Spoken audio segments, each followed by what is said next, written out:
Reaksyon ni Vice sa pagkaka-aresto kay Mark Olita, viral. Naging usap-usapan sa social media ang unkabogable star na si Vice Ganda. Matapos magpakita ng umaapaw na enerhiya at saya sa pagbubukas ng kapamilya noontime show na It's Showtime. Maraming taon ng pangunahing host ng noontime show si Vice, na nagsimula bilang isang unevictable na hurado.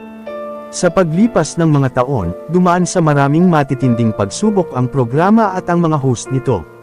Sa kabila ng mga paghihirap, patuloy pa rin silang nagbibigay ng saya at aliw sa madlang people.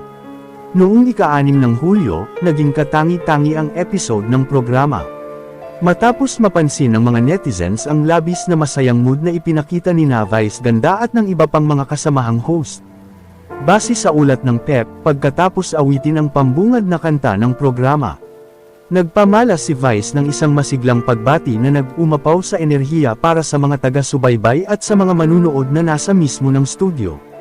Sa sobrang tuwa ng comedian host, pinangunahan niya ang kanyang mga co-host na bumaba sa studio audience para sumayaw at masayang makapag-bonding sa lahat. Matapos ang pambungad na kanta, bumalik si Vice sa entablado na may pa-demure na galaw sabay sabing, "Isang mapagpalang Lunes sa inyong lahat, sa araw na ito ay i-claim natin ang mga blessings, opportunities, at chances to be better. This is the day that the Lord has made, so we will rejoice."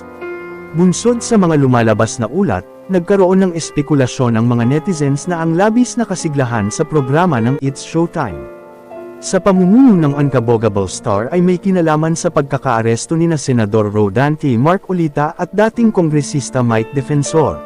Gayunpaman, walang direktang binanggit si Vice o ang programa tungkol sa pagkakaaresto ng dalawang personalidad. Sa mismong araw na yun, inaresto sina Mark Olita at Defensor sa bisa ng warrant of arrest na inilabas ng Sandigan Bayan 3rd Division.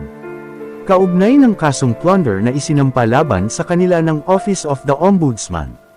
Nag-ugat ang kaso sa hindi pagdeklara ni Mark Olita sa kanyang Statement of Contribution and Expenditures at Statement of Asset Liabilities. Ang network ng 75 million na campaign donations na natanggap niya mula sa 3 individual noong January 2025, noong siya ay kinatawan pa ng sagip party list sa Kongreso. Kasabay nito, muling ipinaalala ng mga netizens ang naging papel ni Mark Olita at Defensor sa pagpapasara ng ABS-CBN.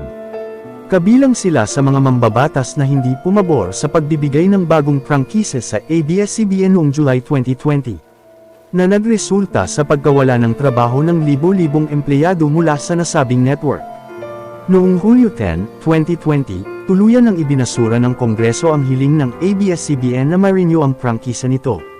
Sa huli, bagamat walang kumpirmasyon, naging malinaw para sa taga-subaybay na may mas malalim pang dahilan ng labis na ligaya at umaapaw na saya na ipinamalas ng mga host sa naturang episode.